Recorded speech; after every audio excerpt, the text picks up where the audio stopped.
Hello and welcome to another insightful episode of the Ontario Mortgage and Real Estate Insights podcast. I'm your host, Steve Hamilton, and today we're diving into some pressing issues that are shaping the housing market in Ontario. Our focus today is on the potential revamping of development charges, a hot topic that's been making waves across the province. Recently, at the 4th Annual Housing Supply Summit hosted by the Residential Construction Council of Ontario, big city mayors came together to discuss the possibility of changing municipal development charges. These charges have been highlighted by builders as a significant barrier to affordable housing construction. London's Mayor, Josh Morgan, expressed a willingness to rethink how development charges are handled. He noted that while municipalities are required to provide exemptions and discounts for certain affordable rental units, they still need to find a sustainable way to finance these exemptions. The current method, which relies heavily on property tax, is not a popular solution.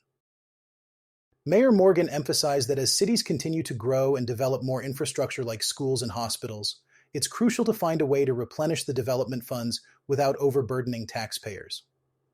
This sentiment was echoed by other mayors, including Guelph's Cam Guthrie, who called for consistent provincial support to help fund necessary housing infrastructure. Toronto Mayor Olivia Chow suggested that the province should offer a building rebate to cities to offset the development fees that have been waived. This would help cities like Toronto, which still need to build essential infrastructure like sewers and roads, despite the waived fees. However, Barrie Mayor Alex Nuttall highlighted the complexity of the issue, pointing out that even with a 12% reduction in development charges, housing starts have decreased due to high inflation and financing costs. This indicates that the problem extends beyond just development charges. Corey Pact from Fitzrovia, a leading developer of purpose-built rentals in Canada, shared that the current economic environment is challenging for developers. Despite some progress with the removal of certain taxes, many projects are on hold because the financial numbers simply do not add up. Pact noted that rent controls, land costs, and government fees are driving investors to look outside of Ontario, which is a concern for the local housing market. The conference underscored the need for collaboration across all levels of government to address these challenges. Richard Lyle, president of the Residential Construction Council of Ontario, pointed out that the industry is bogged down by restrictive rules and high fees, calling the situation a self-inflicted wound. With Ontario's population rapidly increasing and housing starts not keeping pace, it's clear that immediate action is needed to address this crisis. As we continue to monitor these developments, it will be interesting to see how these discussions around development charges unfold and what solutions are proposed to ensure more affordable and available housing across the province. Economists are predicting that inflation in Canada dipped below 2% in September, which could signal a green light for the Bank of Canada to continue with its interest rate cuts. According to BMO economist Shelley Kaushik, the annual headline inflation is expected to have cooled to 1.8%, largely due to lower gas prices last month. However, she cautioned that as gas prices have risen in October, the headline number may increase in the upcoming report. The report on consumer price growth, set to be released on Tuesday, is seen as a crucial economic indicator before the Bank of Canada makes its next interest rate decision on October 23rd. TD Bank senior economist James Orlando forecasts a slight dip in headline inflation to 1.9% for September, with core inflation measures still above the 2% mark. Now that we're back at target, it's more like, well, how do we stick around here? He remarked, indicating the importance of maintaining stable inflation rates. In August, inflation reached the Bank of Canada's 2% target, down from 2.5% year over year in July, marking its lowest level since February 2021. The decline was mainly driven by lower gasoline prices.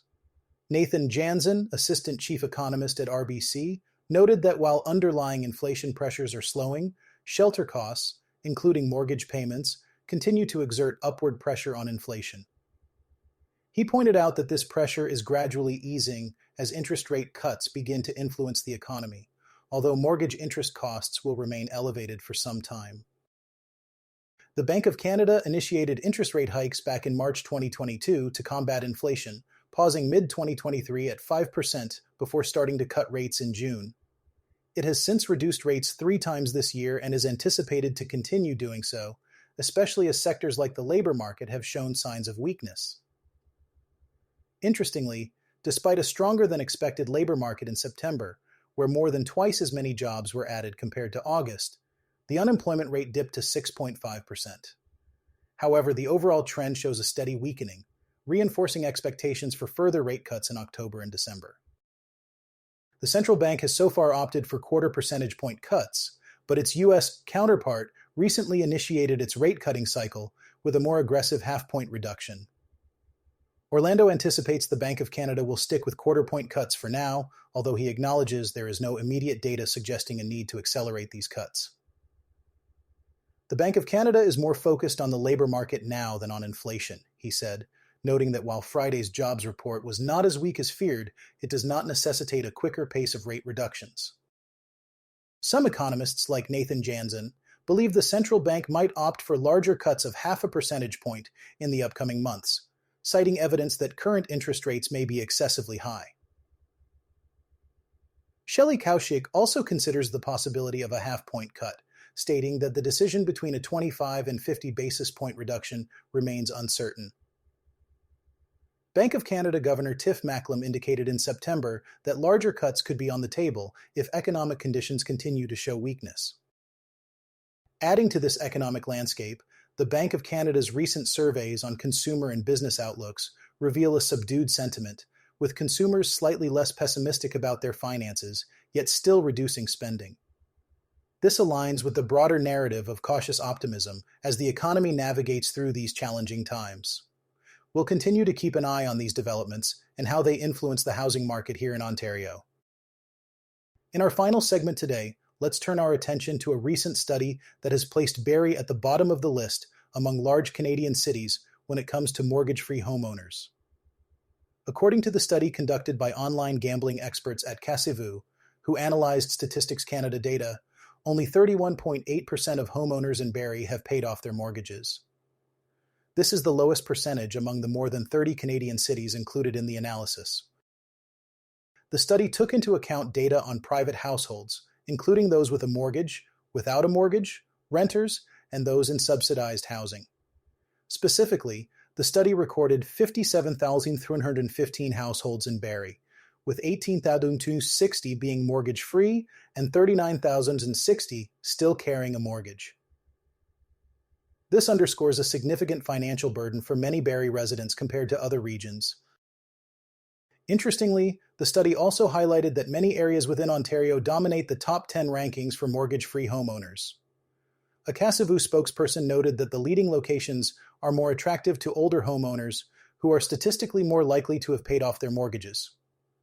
This trend is evident in cities like Thunder Bay, Peterborough, and St. Catharines, Niagara, which top the list with 47%, 45.2%, and 43.5% of homeowners mortgage-free, respectively.